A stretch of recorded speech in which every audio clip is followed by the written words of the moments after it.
የሳውዲ ልዑክ በኢትዮጵያ እያነጋገረ ያሉ ሀሳቦች አሉ። እሱንም እናያለን። ጊዜ ካገኘን ከተቆጣጠርን ወደ ተደበደብን ወደሚል ርዕስ ሄደዋል። እንግዲህ መከላከያ ሲወጣ ሮጠው ይገባሉ፣ መከላከያ ሲመለስ ሮጠው ይወጣሉ። ሲወጡና ሲገቡ ግን የህዝብ ንብረት የመንግስት ንብረት እያወደሙ የሚሄዱ ፍጹም የሆነ የህወሓትና የሻዕቢያ ተላላኪዎች ያሉበት ነው። አንዳንድ መረጃዎች የደረሱን አሉ። እነሱንም አያይዘን እናቀርብላችኋለን። ምናልባት ከተመቸን በነገው ዕለት ማንሳት የምፈልገው የአማን ፍሳጽዮን የዚህ የኢቢኤስ ባለቤትና ስራ አስኪያጅ በእውነት በጣም በወጣትነቱ ነው ያረፈው። ትንሽ ከእንቅልፌ ተነስቼ ሳየው ሀዘኑን በጣም አሳዝኖኛል። ብዙ መስራት የሚጠበቅበት ሰዓት ላይ ነው ያለፈው። አይ ቲንክ ኦልሞስት በወጣትነት ሁኔታውን ያለፈው። እንግዲህ ለቤተሰቦቹ፣ ለሁሉም አካላት፣ ለሚዲያው ባለቤቶች፣ ለወዳጆቹ፣ ለአክባሪዎቹ፣ ለሁሉም መጽናናትን እመኛለሁ። እሱን በስተመለከተ በርካታ ሰዎች የተመሳሳይ አይነት የሀዘን መግለጫ ተመልክቻለሁ። ከጠቅላይ ሚኒስትሩ ጀምሮ ሌሎች ኃላፊዎችም ሀዘናቸውን ሲገልጹ አይቻለው። በኢንተርቴይንመንት በመዝናኛ በተለያየ መልኩ ያሉ ሰዎች ሀዘናቸውን ሲገልጹ አይቻለው። ሰውየው ውጭ ሀገርም በተለይ ሲልቨር ስፕሪንግ እያለ የተወሰነ ጊዜ አንድ ሁለቴ አግኝቼዋለሁ። በነገራችን ላይ ስቱዲዮ አለው ሲልቨር ስፕሪንግ። ስቱዲዮን ለማየትም በሆነ መንገድም ተገናኝተናል። ከዛ በፊትም እንግዲህ ከኢትዮጵያ መንግስት ጋር ያለፈው መንግስት ጋር አብሮ ሲሰራ የነበረ ሰው ነው። ካልተሳሳትኩ ከአቶ በረከት ስምኦን ጋር በጣም ቅርበት እንዳለው ሰማለው አውቃለሁ። እና እንግዲህ በትውልድ ኤርትራዊ ነው። ያው ኤርትራ ማለት ብዙ ኤርትራዊ ብሎ ማለት የሚቻል ነገር አይደለም። ስለ እውነት በኢንተርቴይንመንቱ በተለያየ ነገር ጥሩ ስራ የሰራ ሰው ነው። ሚዲያውም ብዙ ከምሰማቸው ነገሮች ጥሩ ክፍያ፣ ሙያተኞችን ጥሩ የሚከፍል፣ ሙያተኞችን በሙያተኛ ደረጃ የሚያከብር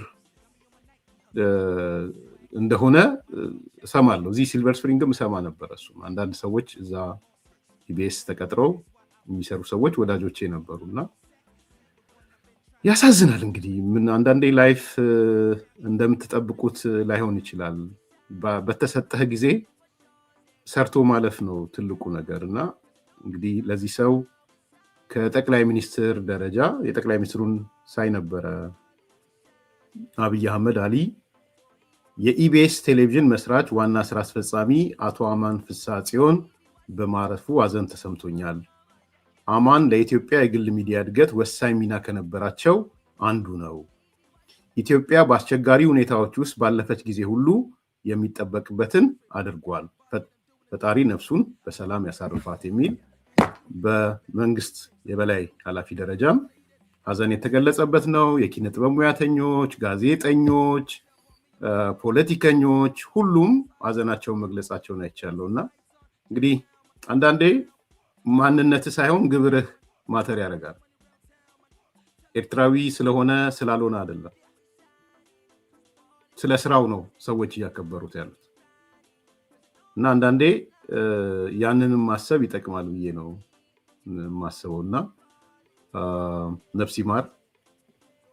ሁላችንም የእሱ አይነት እንደው በሁሉም መወደድ ባይቻል እንኳን ሰርቶ ይሄን ሰርቷል መባልን ማየት ፈልጋለሁ። አንዳንድ ሰዎች ቅሬታ ያነሱ ሰዎች አይቻለሁ። በተለይ በሰሜኑ ጦርነት ወቅት የትግራይ ድምፅ አይደለም አልነበረም፣ እንደውም ሲያደናቅፍብን ነበር ወዘተ የሚል እና አሉላ ሰለሞን ሌሎችም ጽፈው አይቻለሁ። እነ ዲሽታጊናን ከልክሏል፣ ይቅርታ አስጠይቋል ምናምን ብለው እነ ናቲም ጽፈው አይቻለው። ባለፈው የነገርኳችሁ ነው። በነገራችን ላይ ትንሽ መነጋገር የሚያስፈልገን የሆነ ሰውን ህይወት መለኪያችን ከምሬ ነው። ይሄን ነገር ብንነጋገርበት ጥሩ ነው የሚመስለኝ። ከሚዲያ ውጪም እስቲ ተነጋገሩበት። ለትግራይ ልጆች፣ ለትግራይ ብሔርተኛም ሊሆን ይችላሉ፣ የሆነ ሰው ሞት፣ የሆነ ሰው ሀዘን የሚያሳዝናቸውም የታባቱም የሚሉት በትግራይ ጦርነት ወቅት በወሰደው አቋም ሊሆን ይችላል። አስተውላችኋል?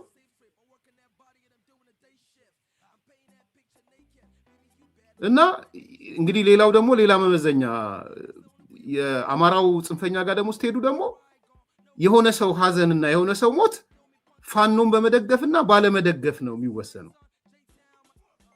እንኳን ድፍት አደረገህ የፋኖ ጠላት ነበርክ ይሉሃል። ኦሮሞ ጋር ምን እንደሆነ አላውቅም። የኦሮሞ ጽንፈኞች ጋር ንገሩኝ ምን እንደሆነ። የኦሮሞ ጽንፈኛ ወይ የጽንፈኛ መሪዎቹን ትቃወማለህ አትቃወምም ከሆነ አላውቅም። ምንድነው የኦሮሞ ጽንፈኛ? ምንድነው እንትን ይሄ መለኪያው ምንድነው? የምር ሲሪየስሊ ነው ያሰብኩበት ያለሁት እና እንደው ትንሽ አስተያየታችሁን ባይ ደስ ይለኛል ዛሬ። ለምንድን ነው የሰው ልጅ መለኪያ በትግራዩ ጦርነት ወቅት የወሰድከው አቋም፣ በሰሜኑ ጦርነት ውስጥ የወሰድከው አቋም?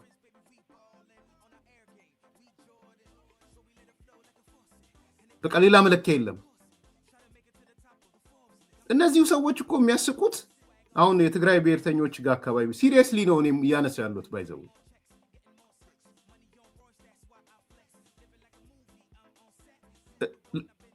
የትግራይ ጦርነት ላይ ዋና አዝማች ሆኖ አሁን ደግሞ አንገቱን ደፍቶ እነሱ ስር ከመጣ ግን ችግር የለባቸው። በነገራችን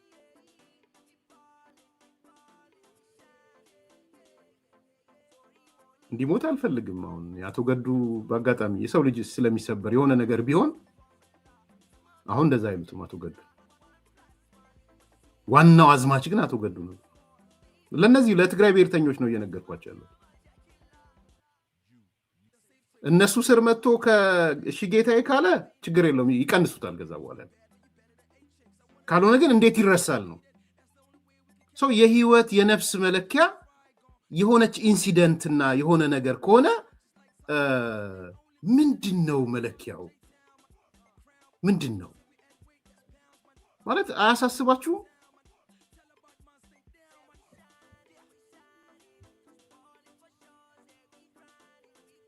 እንደውን የተሳሰ ካልሆነ ብዬ ነው። የሆነ ሰውን የምንለካበት መንገድ በአንድ መለኪያና በአንድ መስፈርት ሊሆን ይገባል ወይ የሚለው ጥያቄ እንደ ሶሳይቲ እንደ ማህበረሰብ እንድነጋገርበት እፈልጋለሁ።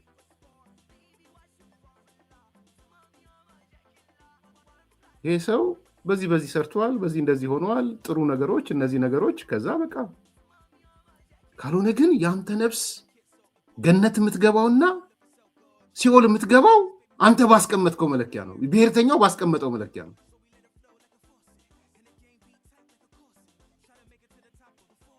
እና ይሄ ትንሽ እንደው ብንቀይረው ግድ የላችሁም። ይሄ ብሔርተኝነት በሞተ ሰው ላይ እንኳን እንትን አይፈጠር፣ ክፍፍል አይፈጥር። በሞተ ሰው በሄደ ሰው ላይ ነው። ይሄ ዲስ ኢዝ ሲሪየስ ፖይንት ዮሐንስ። እንደ ማህበረሰብ ማስተካከል ያለብን ነገር ስለሆነ ማለት ነው። ለምን ደግሞ ቦን ማረጋው እኔ ነኝ የምወስነው። ባይዘው ብዙ ጊዜ እንደዛ አትበሉኝ፣ እኔ አልወድም። አም ዘ ዋን ሁ ዲሳይድ ኦን ዘ ሚዲያ ምን እንደማቀርብ ማለት ነው። ወዳጆችን ብትሆኑ ነው ያልኩት። ወይ እንግዲህ አሁን መተን የብርቱካን ድራማ ከቀረበ በኋላና ካልቀረበ በኋላ እንበልና እንመዝነው የአማንን ፍሳጼውን ነፍስ።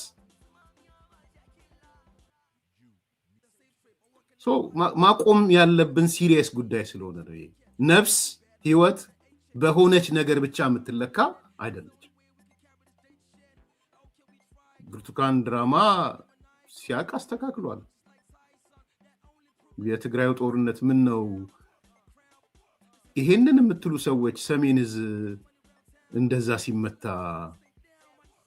ለምን አልከነከናችሁ? የሆነ ማህበረሰብ ወጥቶ ኤክስ የሚባል ሰው ሲሞት ሰሜን ዕዝ ሲመታና በወሰደው አቋምና ባልወሰደው ብሎ ቢመዝን ምን ልትሉ ነው? የትግራይ ብሔርተኞች ከምሬን ነው። በሲኖትራክ የተሄደበት ነው፣ የአደባባይ ያየነው ነው። ስለዚህ ትንሽ እንደው እንረጋጋ። እውነት የሆነ ሰውን ሲሞት አምጥተን የኛ ፖለቲካና የኛ ዘረኝነትን ማመላከቻ እናድርገው። ብሔርተኝነት ቆሻሻ የሆነው ለዚህ ነው። ባይዘው እኔ ፐርሰናሊ ይሄ ሰው ኤርትራዊ ነው ምናምን ብዬም አልመጣው። ለኢትዮጵያ ማህበረሰብ፣ ለሚዲያው፣ ለኢንተርቴይንመንቱ፣ ለተለያየ ነገር ያሳደረው ተጽዕኖ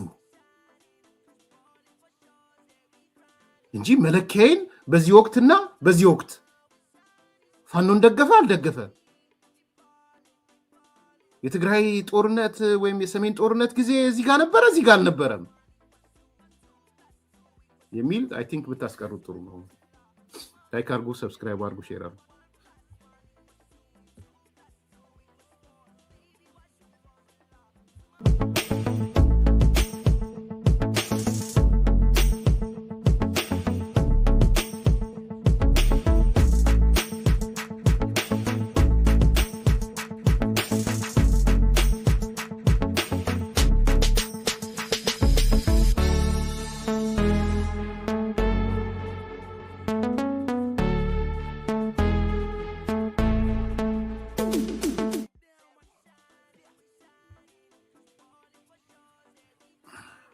የሳውዲው ልዑክ በኢትዮጵያ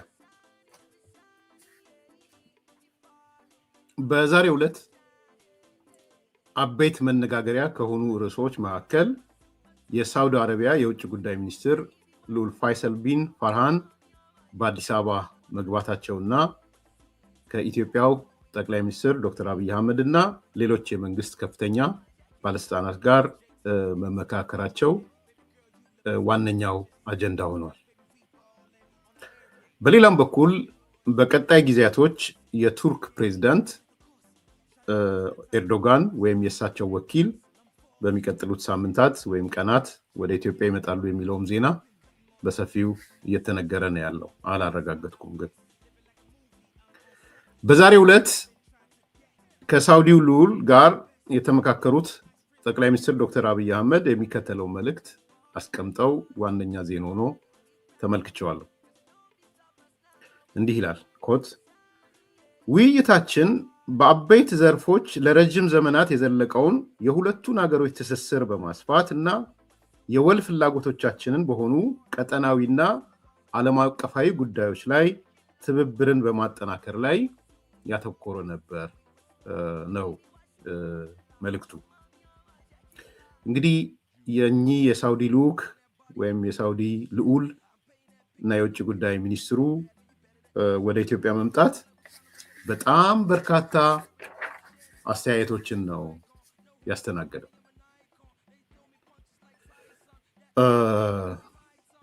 በተቻለ መጠን ሚዲያዎች ሞኒተር ለማድረግ ሞክሬ ነበረ።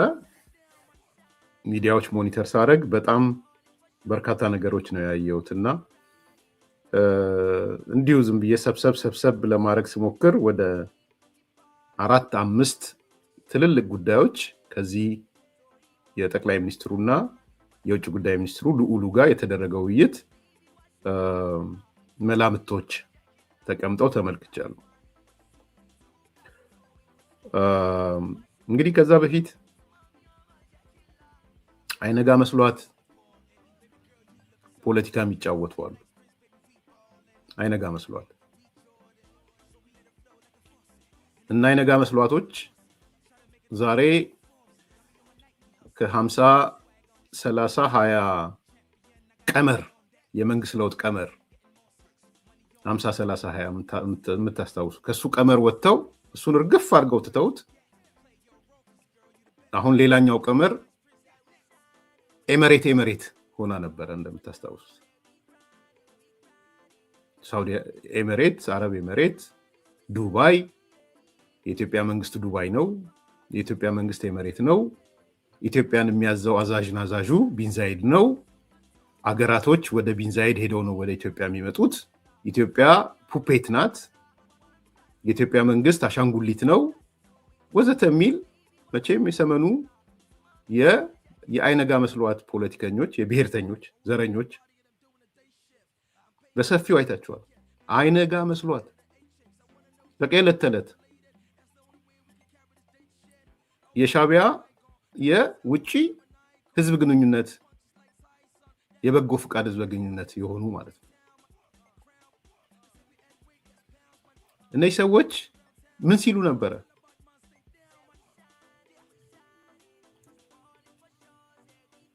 ዶክተር ጌዲዮን ጢሞቴዎስ ሳውዲ አረቢያ ሄዶ የሳውዲ አንድም ልዑክ አልተቀበለው።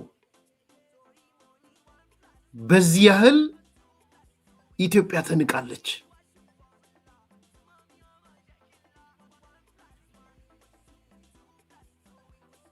የሰሞኑ ዜና አልነበረም? የሰሞኑ አጀንዳ አልነበረም? የተሳሳቁ የሚቀርብበት አጀንዳ አልነበረም?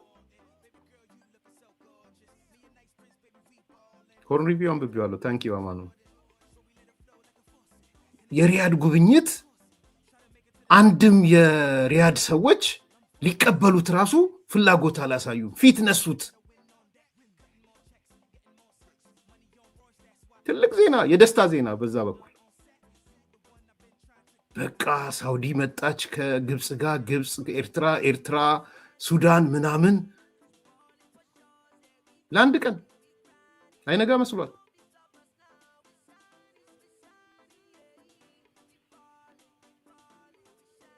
ይሄ ነው የሚያሯሩጣቸው። አያችሁ?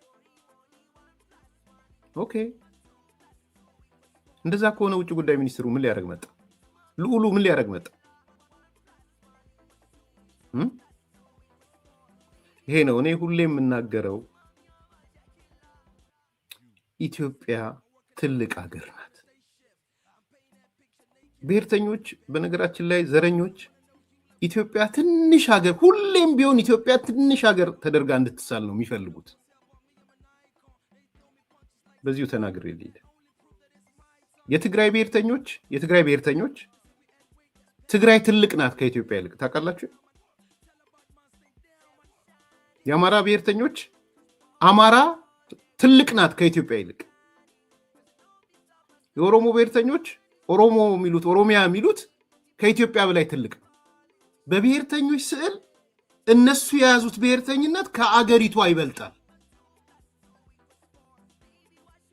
ሁሌም የዘር ብሔርተኞች ኢትዮጵያን አሳንሶ ማሳየት የዘወትር ሂዱና ተመልከቱ።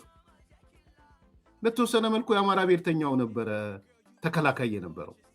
ራሱን ማለት ሲገለብጠው ወጮ ቢገለብጡት ወጮ ነው አይነት ነበረ በፊት። በዛም ወጮ ነው፣ በዚህም ወጮ ነው። አሁን ለይቶለታል የአማራ ጽንፈኛው። ለሱ የአማራ የሚባለው ትልቅ ነው። ከማን ይልቅ? ከኢትዮጵያ ይልቅ።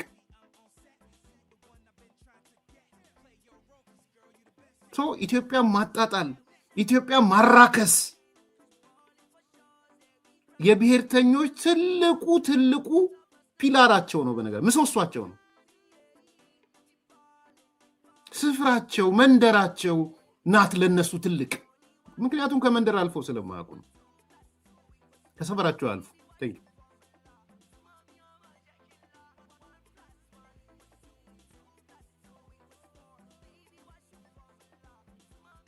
ሁሴን ትላንትና ከቴዲ ጋር ያረኩትን አላየሁም ማለት ነው። ሁሴን አሁን የመጣኸው የገዱን በይግባኝ መለሳለሁ ብለህ ትላንት እኮ ከ1 ሰዓት በላይ ተወያየንበት። ካላየህ ማታ የቀረበ ፕሮግራም ስላለ ሁሴን ሂድና ያው ከ55 ደቂቃ ያላነሰ ስለሱን ያወራል። ማታ አጀንዳ አለን። በሞተ who cares about dead ምናምን ሄድፊሽ ይሄንን ሐሳብ እንድትወስዱ ፈልጋለሁ።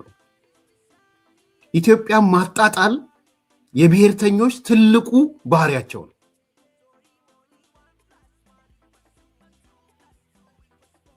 ለዚህ ነው ብድግ ብሎ እቺ ኤሚሬት የምትባል ትንሽ ሀገር ኢትዮጵያን እንዲያስከረከረች ምናምን የሚሏችሁ ለኢትዮጵያና ኢትዮጵያዊነት እና ለሀገረ መንግስቱ ለኢትዮጵያ መንግስትም ያላቸው ንቀት ነው። በነገራችን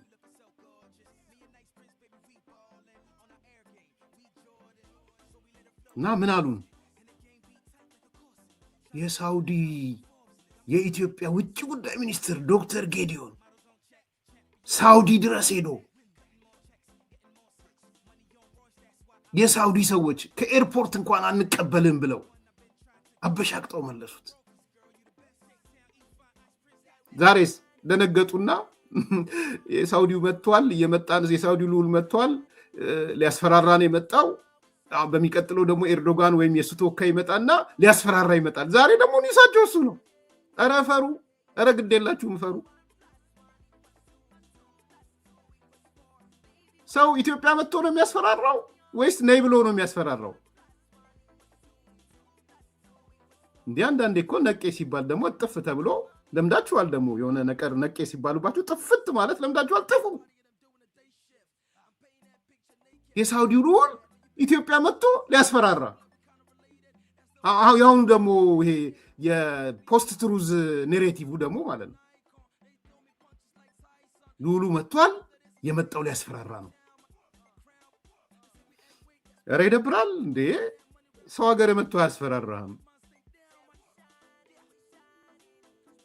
አያስፈራራህም ሰው ሀገር መጥቶ። ይሄ ሰው በዋናው በንጉሱ የተላከ ነው፣ ውጭ ጉዳይ ነው። ከዛ ይሄም ስለ እቺ ብቻ ስለማትበቃ ነገ ከነጎዲያ የኤርዶጋን ሰዎችም ይመጣሉ የሚል ነገር ደግሞ ስለሰሙ አይ ማስፈራሪያው ሳውዲ ብቻ ሳትሆን ቱርክዬም ልታስፈራራ ትመጣለች። ኧረ ፈሩ!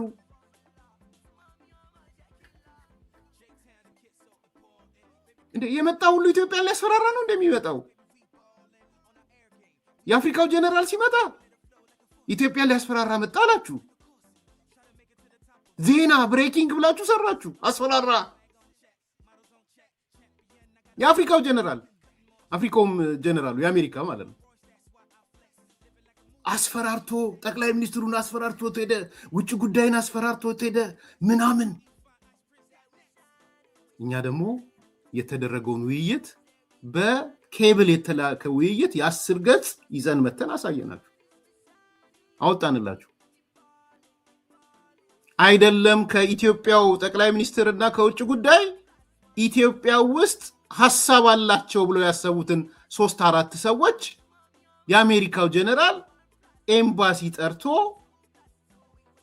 ምን ይሻላል ምስራቅ አፍሪካ ምን ብዳረግ ይሻላል እስቲ ምክረ ሐሳባችሁ ምንድነው ብሎ እነ ጀነራል ጻድቃንን እነ አቶ ጌታቸው ረዳን 2 ሌሎች ሰዎችን ትልልቅ ኃላፊዎችን ጠርተው ያወያዩ ሰዎች ናቸው።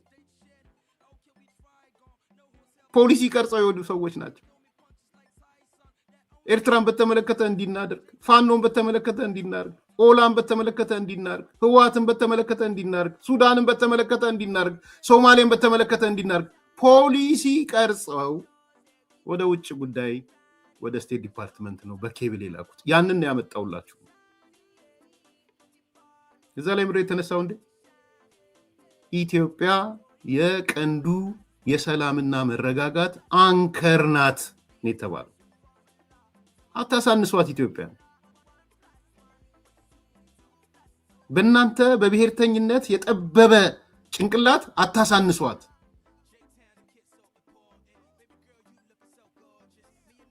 እፈሩ። ደግሞ አንዳንዴ ይቅርታ ጠይቁ።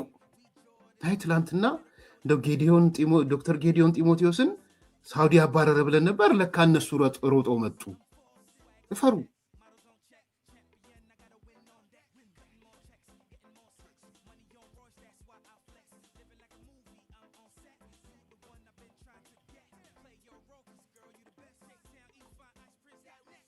አንድ እሱ ነው። ሁለተኛ ከሳውዲው ንጉስ ጋር ወይ ከሳውዲው ልዑል ጋር የተያዙ በጣም ክሪቲካል ነገሮች እንዳሉ ግልጽ ነው። በጣም ግልጽ ነው። ስሰበስብም የሰበሰብኳቸው ነገሮች ሲሪየስ የሆኑ ጉዳዮች ናቸው። ኢት ኢዝ ላይክ ቼዝ ጌም ያለበት እና እኛ ኢትዮጵያውያን እንደ መንግስትም የሀገራችን ብሔራዊ ጥቅም መጠበቅ አለብን የምናስብም ያንን የቼዝ ጌም መንግስት እንዲያሸንፍ የተሻለ ተጫዋች እንዲሆን ሴናሪዎቹ ምንድን ናቸው? ዲቴይል ነገር የዲፕሎማሲም የዛም ተማሪም አይደለሁም፣ ግን የሚታዩ ካነበብኳቸው ከዜና ዘገባዎች ተነስቼ ብዙ እዚህ ውስጥ ያሉ ሲሪየስሊ መታየት ያለባቸው የቼዝ ጌሞች አሉ። የቼዝ ጨዋታ አለ እዚህ ውስጥ፣ ጌም ቲዮሪ አለ። ይሄ ጌም ቲዮሪ ውስጥ ስትራቴጂ ነው። ጥሩ ሶማሊያ አነሳላለሁ። ጥሩ ጥያቄ ነው። ሳውዲ አረቢያ እኮ ከግብጽ ጋር ቆሟ በግልጽ እየታየ ከግብጽ ጋር ያለችው ምንም ጥያቄ የለውም። ከግብጽ ጋር ያለችው ከነ አልቡርሃን ጋር ያለችው ይሄ እኮ በአደባባይ የሚታይ ነው። ሶማሊያው ግን ምንድን ነው የምታደርገው? አሳና ስትራቴጂ ተማሪነቴ ምንድን ነው የማስበው? ስትራቴጂ ስማር ለሆነ ስፔሲፊክ አይደለም የተማርኩ፣ ለብዙ ነገር ነው የተማርኩት። አሴ ኮርስ የሚወሰድኩት ሁሌም እላችኋለሁ። ነጥቦቹን አነሳላችኋለሁ እየተነሱ ያሉትን፣ ግን ብሮድሊ አሁን ሶማሌውም እንዳነሳው ኤርሚያስ ሳውዲ እኮ ከግብጽ ጋር ልክ ነው።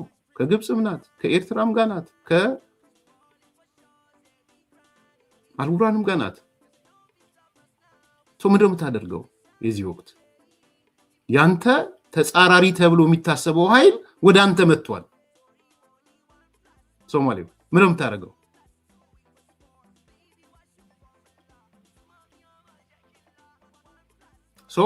ምንድን ነው የሚሆነው ማለት ነው?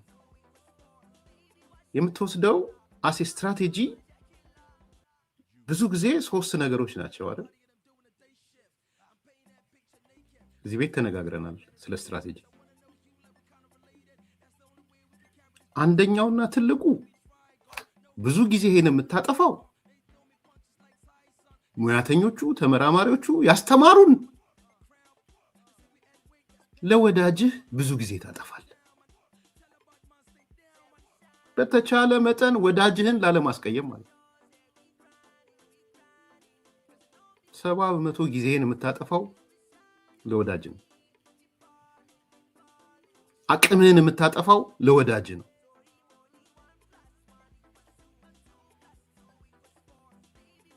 ከዚህ አንጻር ኢትዮጵያ እርግጠኛ መሆነው 70% ጊዜዋን የምታጠፋው ለኤመሬት ነው። ትልቅ ወዳጃችን ናት ኤመሬት። አሁን ከቅርብ ጊዜ በቅርብ ከተከታተልኩት ኤመሬት የቅርብ ወዳጃችን ናት። ጥቅም አላት እሷም እኛም ጥቅም አለን። ባጭሩ ሶማሌ የመጀመሪያ ስራህ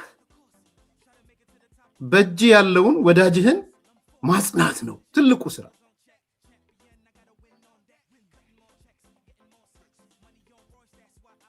ይሄ ደግሞ እየተሰራ ያለ ይመስለኛል።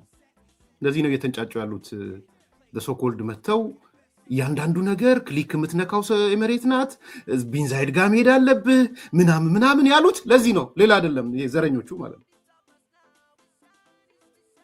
ወዳጅ የማጽናት ስራ የስትራቴጂ ቁልፍና 70% ጊዜን የምታጠፋበት ነው። የውጭ ጉዳይ መስሪያ ቤቱ 70%ን ጊዜውን ማጥፋት ያለበት ከወዳጆቹ ጋር ከኢትዮጵያ ወዳጆች ጋር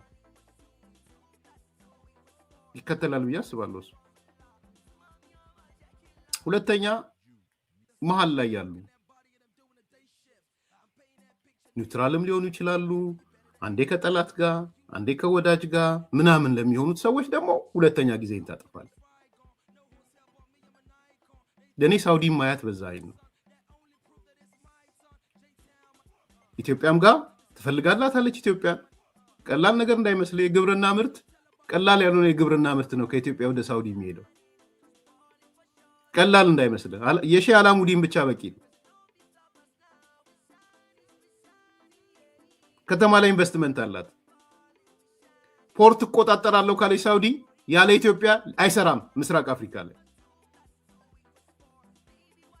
ሶ ከሳውዲ አረቢያ ጋር የሚኖርህ አፕሮች እሷም እዛና እዛ ስለምትረግጥ በተቻለ መጠን መሀል ላይ ያለች አካል ስለሆነች ጎትተው ወደ አንተ ለመውሰድ ነው የምትሰራው። 20% ነው ጊዜ ነው የምታጠፋው።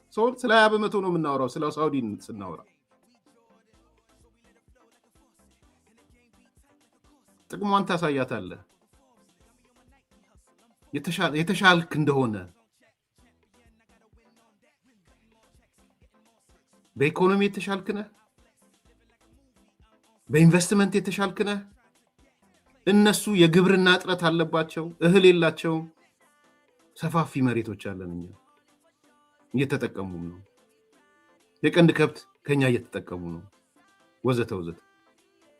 ስለዚህ መሃል ለሚረግጡት ከመሃል መርገጥ እንዲወጡና ወይም ወደ አንተ እንዲመጡ የምትሰራው ስራ 20% ታይምህን የሚወስድ ነው ማለት ነው። የኢትዮጵያ ውጭ ጉዳይ መስሪያ ቤት 20% ኦፍ ሂዝ ታይም በእንደነዚህ አይነት አካላቶች ላይ ያተኩራል። ሁለተኛው ስትራቴጂ እሱ ነው። ሶስተኛው ድብን ያለ ጠላት ነው። አይን ላፈር የሚልህ ሁሉ ነገር አይኑ ቀለም ሁሌ አላማረኝም የሚልህ ያንተ ማደግ ያንተ መለወጥ ህመሙ በሽታው የሆነ ስላንተ ሁሌ ክፉ የሚያስብ ባገኛ አጋጣሚ ሁሉ ሊያጠፋ የሚፈልግ ሶስተኛው አካል ነው እሱ። you have to waste less than 10% of your time። ለዚህ ጥሩ ምሳሌ ግብጽ ነው። ኢቭን ኤርትራ አይደለም ግብጽ ነው። ኤርትራ እንደ ሀገር ስላልሆነ ማለት ነው። እንደ ሀገር እንደ መንግስት አይደለም። ኤርትራ ኢሳያስ ቢሄድ ትላንት ከቴዲ ጋር የሚያደርግነው ውይይት ከቴዲ ፕሬስ ኤርትራዊ ኢሳያስ ቢነቀል ኤርትራ ይለወጣል። ኤርትራ ኢሹ ይለወጣል። የኢሳያስ መነቀልና አለም ኢቭን ሻቢያም ኖሮ በነገራችን ህግደፍም ኖሮ። ስለዚህ እንደ ግብጽ ግን አሴ ገቨርንመንት ሲወራረስ የመጣ ማቆም የማይችል የአባይ ወንዝ እስካለ ድረስ ግብጽ ውስጥ የሚመጣው መንግስት ሁሌም ቢሆን የኢትዮጵያ ጠላት።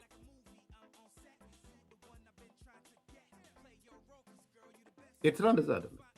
ኢሳያስ ከሄደ ያልቃል። ባይዘው የመንግስት ለመንግስት ጠላትነት እንኳን ያልቃል ኢሳያስ ከሄደ። ይሄን ቃሌን ያዙልኝ። ኢሳያስ ከኤርትራ ፖለቲካ ገለል ያለለት ምን አይነት ጤናማ ግንኙነት ከኤርትራ ጋር እንደሚኖረን ቃሌን ያዙት። ባለፈው የለውጡ ጊዜ ቃል እንደገባሁት እኔ አዲስ አበባ አይደለም የሄድኩት አይደል? ኢሳያስ ሲያርፍና ጤናማ ግንኙነት ሲፈጠር አስመራ ነው የሚሄደው። በነገራችን ምናልባት ቤተሰቦቼንም ይችላል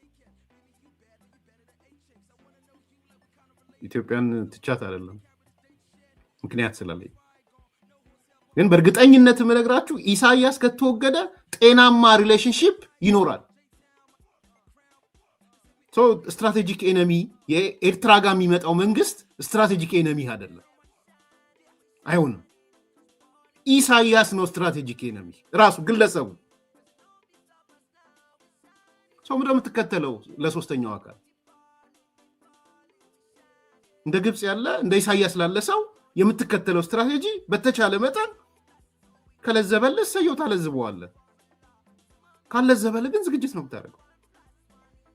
በቂ ዝግጅት፣ ሚሊቴሪ ከሆነ ሚሊቴሪ ዝግጅት፣ ዲፕሎማሲ ከሆነ ዲፕሎማሲ ዝግጅት። ስለዚህ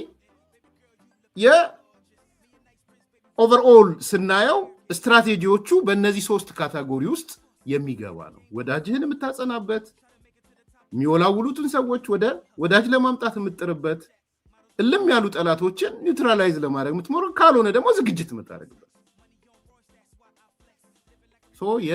የሳውዲው ሰው ጉብኝት እኔ መሀል ላይ ከትቼ ነው የማየው።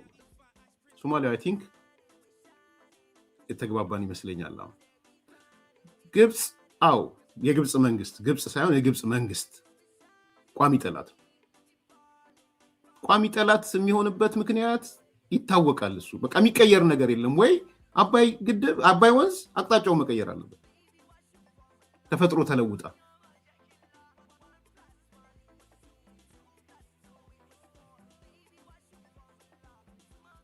በዛ ደረጃ እንድታየው ትፈልጋለሁ። አሁን ወደ ነጥቡ ልምጣ። ምንድናቸው እየተሽከረከሩ ያሉት? ከሳውዲው ልዑል ጋር በመምጣቱ እየተሽከረከሩ አንድ 5 ነጥቦች ናቸው ያየዋቸው። ዝርዝር አልገባበትም፣ ግን በብዙ ሚዲያዎች ስመለከት አንደኛ ሳውዲ ኢትዮጵያ ከኤሚሬትስ ጋር ያላት የጠበቀ ግንኙነት አሳስቧታል የሚል አንድ አይቻለሁ።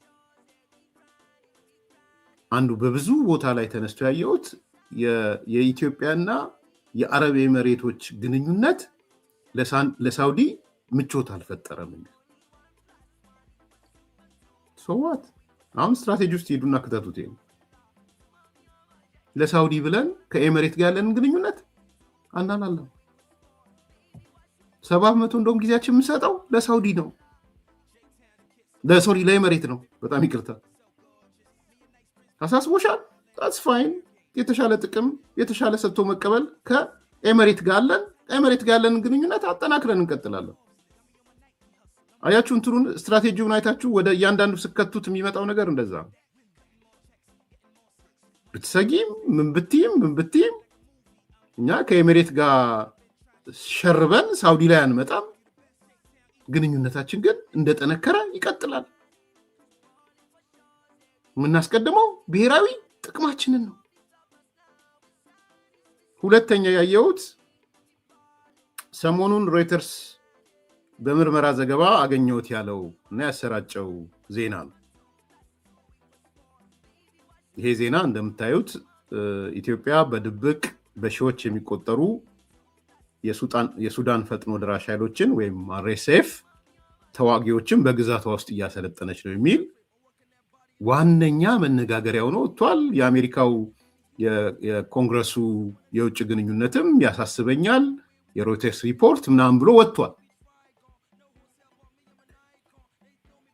ዝርዝር መረጃ የለኝም፣ እውነት ለመናገር የምሰጣችሁ ነገር የለኝም። ከዚህ አንጻር ሚኖሬን ሲኖር እሰጣችኋለሁ ጠይቄ ማለት። አሁን ቢዚም ስለሆኑ እዛ አካባቢ ሰዎች የአፍሪካ ህብረት ስብሰባ ምንም ስላለ የመንግስት ፐርስፔክቲቭ ምንድን ነው የሚለውን አልሰማው። ባቅ ደስ ይለኛል። ምን ያህል ነው እውነት ነው የሚለውን ነገርም ማጣራት ያስፈልጋል። በእርግጥስ ኢትዮጵያ በድንበሯ ላይ በድብቅ የስልጠና ካምፕ አዘጋጅታ የአርኤስኤፍ ተዋጊዎችን እያሰለጠነች ነው ወይ በግዛቷ የሚል ነገር የሳተላይት ፎቶ የምናምን ተደርጎ ነው የተሰራጨ ያለ። ፕራክቲካሊ ሰልጣኞች ምናምኖች አልታዩም ሰልጣኞች። ከዚህ በፊትም ሲወራ ነበረ። መጀመሪያ ሲወራ ነበረ። እንደምታውቁት ሪፖርተር ላይም ሲነሳ ነበረ። በትክክል ያለው ነገር ምንድን ነው? ኢትዮጵያ አርኤስኤፍን እያሰለጠነች ነው ወይ የሚል ነገር ዝርዝር ስናገኝ እንመልሳለን። አንድ ግልጽ ነገር ግን መሆን ያለበት መታወቅ ያለበት የኃይል አሰላለፍ ይሰራል። እዚህ ጋርም በደንብ ማስመር ያስፈልጋል። በደንብ ማስመር የሚያስፈልገው የኃይል አሰላለፍ ወሳኝ ነው። አልቡርሃን የሚባል ሰው ከግብፅ ጋር አብሮ ከኤርትራ ጋር አብሮ እያየኸው ምንድን ነው የምታደርገው? ስለ ቼዝ አልነበረ የምናወራው? ስለ ጌም ቲዮሪ አይደለም የምናወራው? አንተ ጋር ያለው ካርድ ምንድን ነው? ሲሪየስ ጥያቄ ነው። በነገራችን በደንብ ሲሪየስ ጥያቄ ነው እና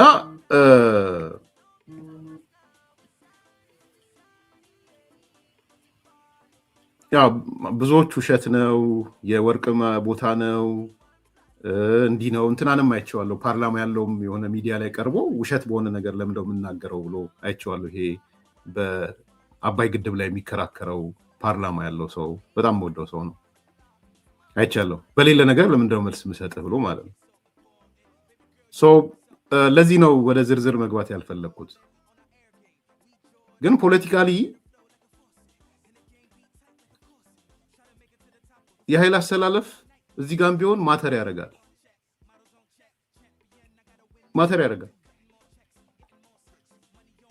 እጅህን አጣጥፋ አትቀመጥ። የተሻለ መንገዱ የቱ ነው ልታይ ትችላለህ። የተሻለው መንገድ አላሩሲ አይቼዋለሁ።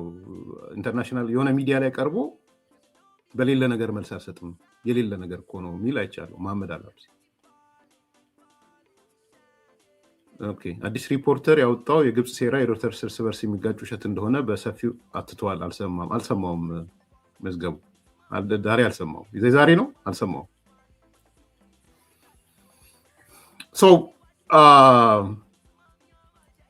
ኢን ኤኒ ኬስ ሳውዲም ካሳሰባት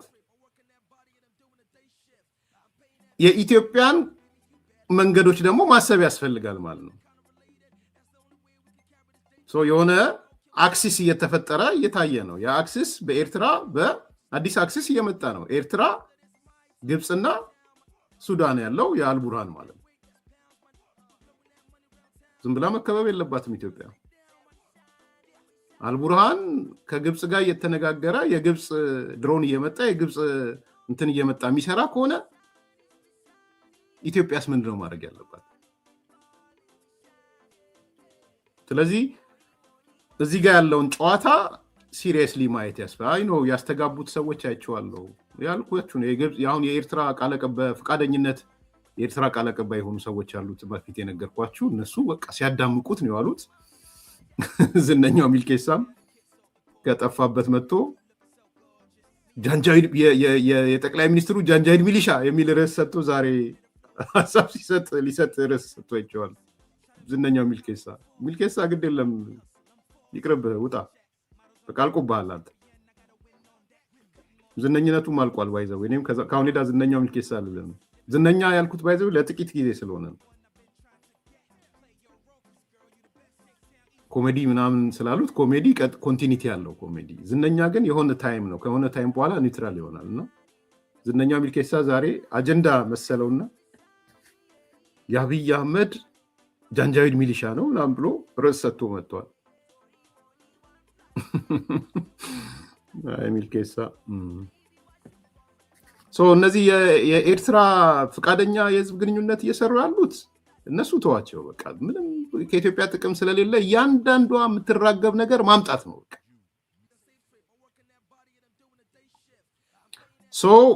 የእነሱን ይዤ አልሄድም እኔ። ኤንድ ደግሞ ስሌትም እሰራለሁ።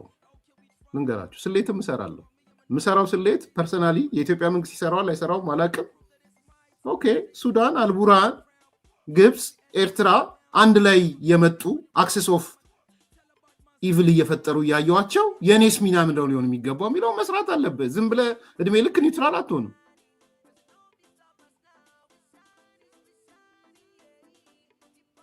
እንዴ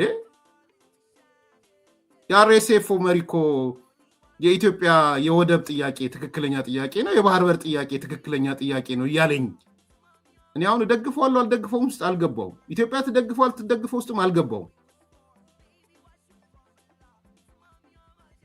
ወንጀለኛ ነው ወንጀለኛ አይደለም ሰውየው ምናምን እሱ ውስጥም አልገባውም። በአቋም ደረጃ ብትጠይቁኝ ግን ከኢትዮጵያ ብሔራዊ ጥቅም አንጻር የአርኤስኤፍ መሪውና አልቡርሃንን ባመጣው የአርኤስኤፍ መሪው ደጋሎ ኢትዮጵያ የባህር በር ያስፈልጋታል፣ የህዳሴ ግድቡ የአፍሪካ መመኪያ ግድብ ነው፣ የታላቁ ህዳሴ ግድብ ያለኝ ሰው ለኔ ይሻለኛል።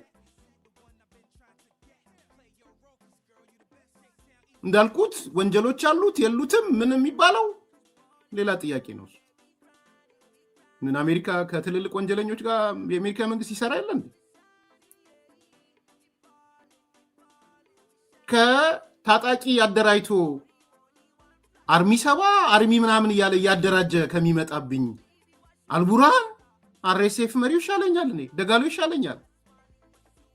ይሄ ነው አያችሁ። ስለ ስትራቴጂ ስታወሩ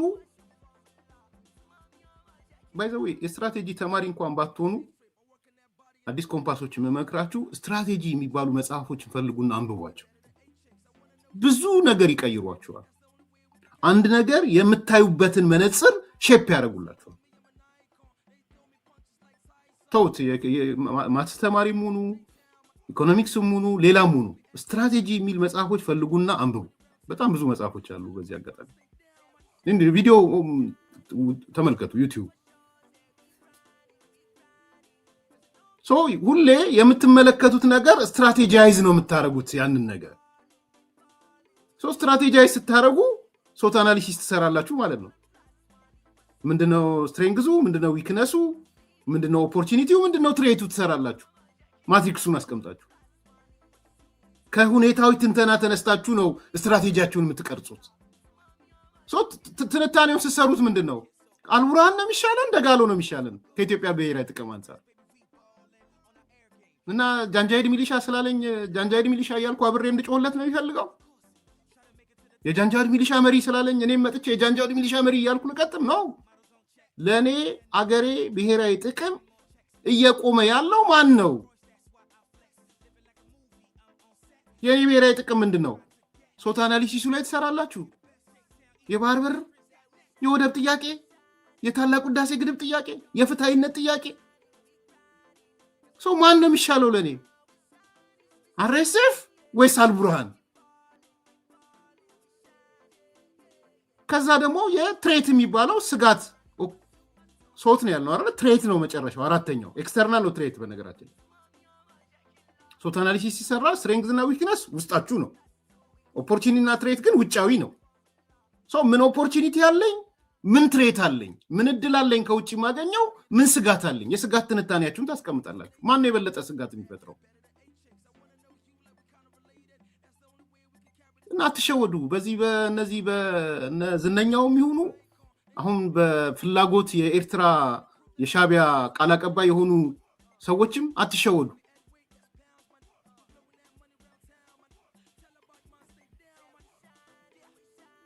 ሲያሸማቅቋችሁም እንዳትሸማቀቁ። ይሄ ከጃንጃይድ ሚሊሻ ጋር ኢትዮጵያ ወገነች ምናምን ሲሏችሁ እንዳልሰማችሁ ለፉት። ከምሬን ነው የምናገረው። ስለዚህ የሮይተርስን ዘገባ የኔ ቅኝት እሱ ነው። ሶስተኛው በብዙዎች ዘንድ ሲነሳ ያየሁት በኢትዮጵያና በኤርትራ መካከል ያለው ጦርነት 11ኛ ሰዓት ላይ መድረሱ ሳውዲን አሳስቧታል የሚል። ይሄ ጥሩ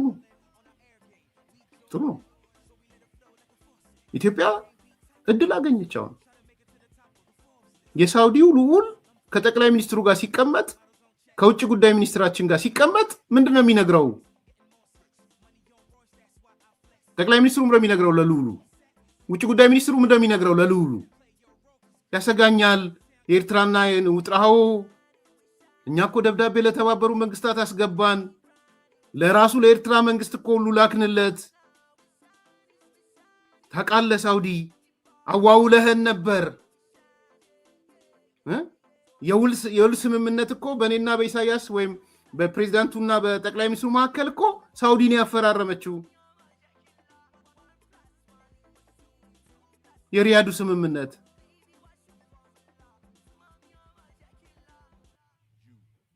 ያ ስምምነት ነው እየተናደ ያለው። የጅዳ ውል አለን። ሳውዲን ያልኩ ምንድን ነው ያልኩት? የጅዳ ውል አለን ባለ ስንት ነጥቦች? 7-8 ነጥቦች። በጋራ እናልማ፣ የጋራ ኢኮኖሚ ኮሪደር እንፍጠር፣ የጋራ ምናምን ወዘተ የሚላለን። ምን ያልጻፍኩም? ስምምነቱን አልጣስኩም። ሳውዲ ያለሽበት እኮ አንቺ ማን ያላከበረው?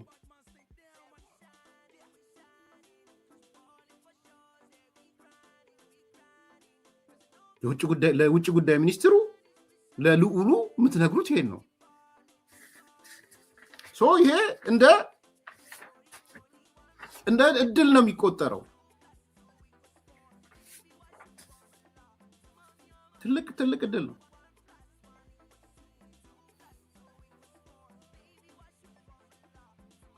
አንደኛ ስጋቱ ልክ ነው። የጦርነት ድባብ እየመጣ ነው። ሳውዲ እንድትገነዘብ እንፈልጋለን። 11ኛው ሰዓት ደርሷል። ይሄ የሆነበት ምክንያት ግን የኤርትራ መንግስት የኢትዮጵያን ግዛት ስለያዘ ነው በኃይል።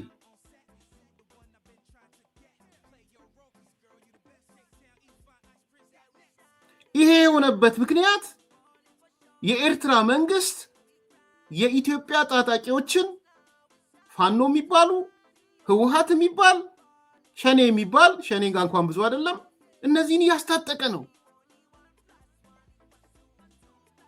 ይሄው መረጃው ማስረጃው የጋራ ጥምረት ጽምዶ ብለው ኢትዮጵያ ላይ የኢትዮጵያ ውስጥ ጉዳይ ላይ የፈተፈተ ነው ኢሳያስ። ይሄን ትነግረዋለህ ለሳውዲው፣ እድል አገኘ ማለት ነው።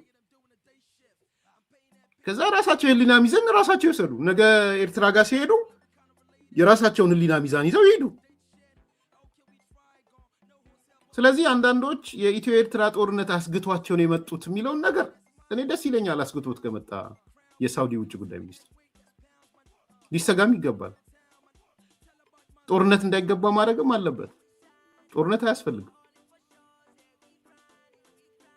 የኤርትራ መንግስት ትንኮሳውን ካቆመ፣ ወረራውን ካቆመ፣ ከዚህ ከጽምዶ እያለ ከሚፈጽመው ነገር ራሱን ከቆጠበ፣ እጁን ከሰበሰበ ጦርነት አይኖርም። አክሴስ እየፈጠረ ከአልቡርሃን ከግብፅ ጋር እየሄደ ኢትዮጵያን ለማጥቃት ካላረገ ጦርነት አይኖርም።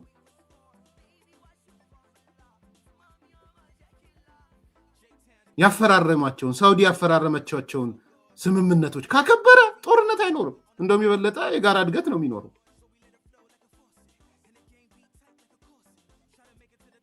ስለዚህ ይሄ ትልቅ እድል ነው ለኔ። ከኤርትራ ጋር እያይዞ ከመጣ ትልቅ እድል አድርጌ ነው የምወስደው።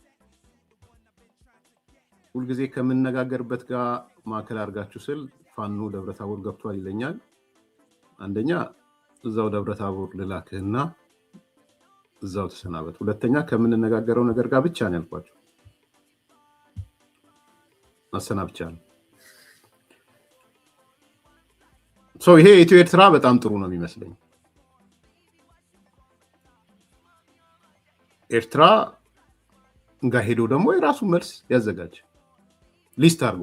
ኤርትራ መልስ መስጠት አልቻለችም ማለት ውሸት ነው ምናምን ነው። ለሳውዲ ከፈለገች ውሸት ናት ምናምን ትበል። ኢትዮጵያ ግን መረጃና ማስረጃዎቿን ታቀርባለች። ይሄ ነው የሚሆነው። ደግሞ መረጃም አለ ማስረጃም አለ። ሶስተኛው ይሄ ነው። አራተኛ በኢትዮጵያና በግብፅ መካከል ያለውን ውጥረት ለማርገብ ነው የሚል ይሄ ከሶስተኛው ጋር የተሳሰረ ነው። እኔ ከግብፅ ጋር ያለውም ውጥረት ቢረግብ ጥሩ ነው፣ ይርገብ። ኢትዮጵያ መቼም ቢሆን የድርድር ጥያቄ ዝግ አላደረገች፣ አርጋም አታውቅም። እንደራደር የኢትዮጵያ ጥያቄ ነው። ሳውዲ ከግብፅ አንጻር የድርድር ጥያቄ ተደራደሩ ብላ ብትመጣ ኢትዮጵያ ሁለት እጆቿን አመስግና አዎ እንደራደር፣ እኛ እኮ መቼም ቢሆን ከድርድር ዝግ ሆነን አናውቅም። ይህን እድል ነው ያገኘችው ኢትዮጵያ። ይሄ ክስመት ነው፣ የዲፕሎማሲ ክስመት ነው። ይሄ ሳውዲ አረቢያ ሲደረስ ከኤርፖርት መባረር ነው። የተጻራሪ ኃይልህና መሀል ላይ የሰፈረውን ኃይል የምታጸናበት ነው። ዶንት ፎርጌት፣ ስለ ስትራቴጂ ነው እያወራችሁ ያለው። ክፍተታቸውን ነው እየሞላችሁ ያላችሁት። ስለዚህ ከግብፅም ጋር ያለው ከኤርትራ ጋር ካለው ጋር የተሳሰረ ነው። ኤርትራም ጋር ድርድር ነው የተጠየቀው፣ ግብፅም ጋር ድርድር ነው የጠየቀችው። ኢትዮጵያ አልደራደርም፣ የምን ድርድር የታባቱ አላለችም። ኢቭን ከኤርትራም ጋር ቅድመ ሁኔታዎች አለን። ኤርትራ ላይ ከግዛታችን ውጪ ታጣቂዎች የምትደግፊውን አቁሚ፣ ጽምዶ ብለሽ የምታረጊውን ነገር አቁሚ። ከዛ መለስ ባሉት ነገሮች መደራደር እንችላለን። ይህን ለማን መነገር ይችላል? ለሳውዲው መነገር ይችላል። ይሄም ቢሆን መጥፎ አይደለም ልላችሁ ነው። አምስተኛ ሳውዲ አረቢያ ጦርነቶቹ ከተስፋፉ በቀይ ባህር በመተላለፊያው መስመር ላይ የሚኖረው ስጋት ስላስጨነቃት ነው ወደ ኢትዮጵያ የመጣችው። አዎ ይህም ጥሩ ነው፣ በጣም ጥሩ ነው። ይሄ ስላስጨነቃት ምክንያቱም ትልቁ ጥቅሟ እንትን ስለሆነ የቀይ ባህር ጉዳይ ስለሆነ ቦታው በጦርነት ቢጨናነቅ ትጎዳለች። ስለዚህ የቀይ ባህር መተላለፊያ መስመር ጤናማ እንዲሆን ከኢትዮጵያ ጋር መስራት ካለ እንደ ኢትዮጵያ ደስተኛ መሆን የለም።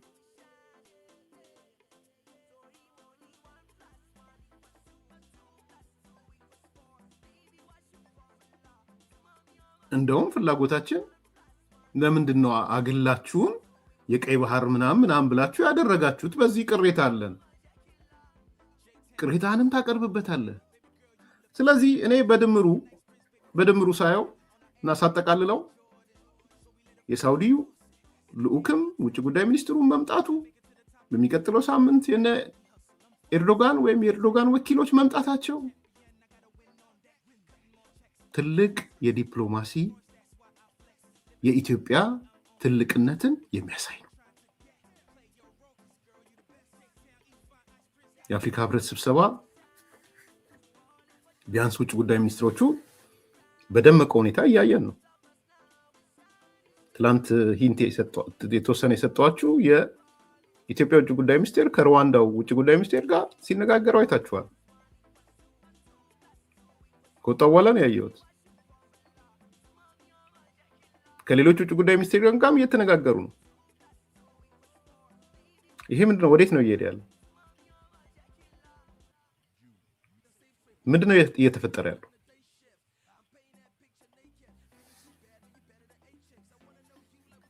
ይሄ በጣም ትልቅ ነገር ነው የሚመስለኝ። ይሄ በጣም ፕሮግሬሲቭ ነው። አንድ ሰው ሲነግረኝ ነበር እና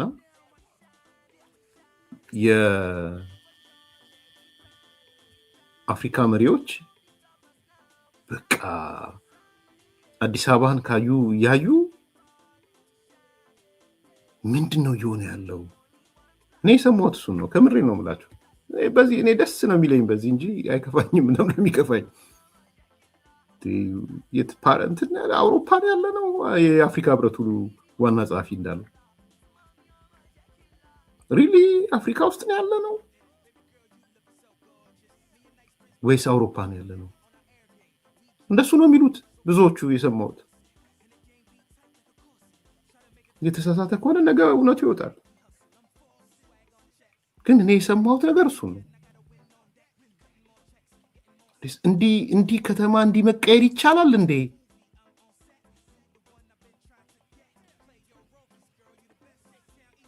ይሄ ታዲያ ይሄ ያላስደሰታችሁ ምንድን ነው የሚያስደስታችሁ? እኔ ከምሬን ነው የምለው። የፈለገ ጠቅላይ ሚኒስትሩን ልጥላው፣ ብልጽግናን ልጥላው፣ አይን ላፈር ልበለው፣ ከንቲባዋን ልጥላት፣ የሆነ የውጭ ሰው መጥቶ እንዴ ከተማ እንዲህ መቀየር ይቻላል እንዴ ሲልህ ብንና አትልም እንዴ? ቢያንስ የሆነ ነገር ቢሆን ብልጭልጭታ እያልክ ልትኖር ነው አሁንም?